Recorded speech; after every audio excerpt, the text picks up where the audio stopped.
Hi everyone, my name is Salaar, and today I'll be talking about our work on addressing extra voices and background noise in continuous speech monitoring.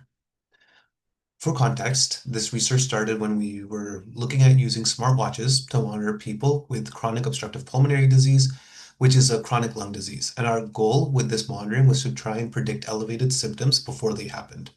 So we collected semi-continuous audio, which means that we collected for 2 minutes on and 8 minutes off for an entire day for 3 months and want to analyze speech using standard speech analytic tools in order to predict elevated symptoms. But when we started using these tools, we found that they were underperforming on our audio. And when we dived into why this was happening, we found that there were extra voices and background noise in our audio data set that the tools simply weren't exposed to, and thus were underperforming. So in order to solve this problem, we had to address both extra voices and background noise. In order to address extra voices, we decided to filter out all audio that does not belong to the person who is wearing the device. But there were some challenges in our audio data set because it was continuous speech data that we had to specifically address. And so I'll dive deeper into what those are in just a moment, but we call this stage speaker identification. After that, we also had to address background noise, and we did this through what we're calling feature identification, which is a standard approach. It's just we had to do something specific in order to overcome background noise in our audio data set.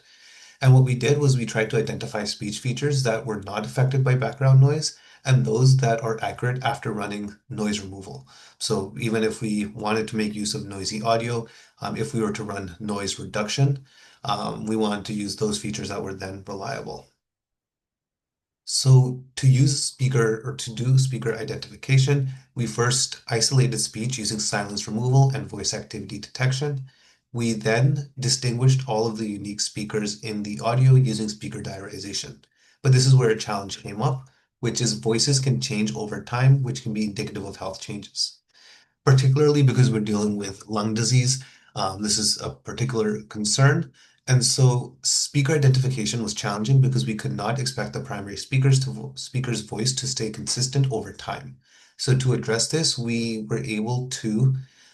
did was we looked at each day independently and identified primary speakers on a day-to-day basis. And then we were able to evaluate by comparing consecutive days. So this overcame this idea that there were slow shifts in voices by only looking at specific periods in time and looking at them independently. For feature identification, we knew that in noise-free audio, speech features capture speech characteristics, but what we asked was what happens in audio with background noise and what happens if we run noise reduction. We knew that noise could cause features to become inaccurate or corrupt, or features may remain unchanged or remain accurate. Similarly, by running noise reduction, the features could become corrupted or they could become restored.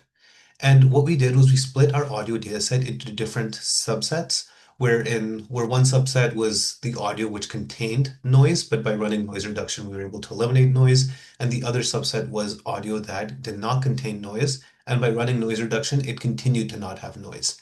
And what we did was we looked at how these features behaved before and after noise reduction in both of these subsets, and that gave us insight to how these features behaved in the presence of noise as well as after noise reduction. And that's what led us to be able to do feature identification.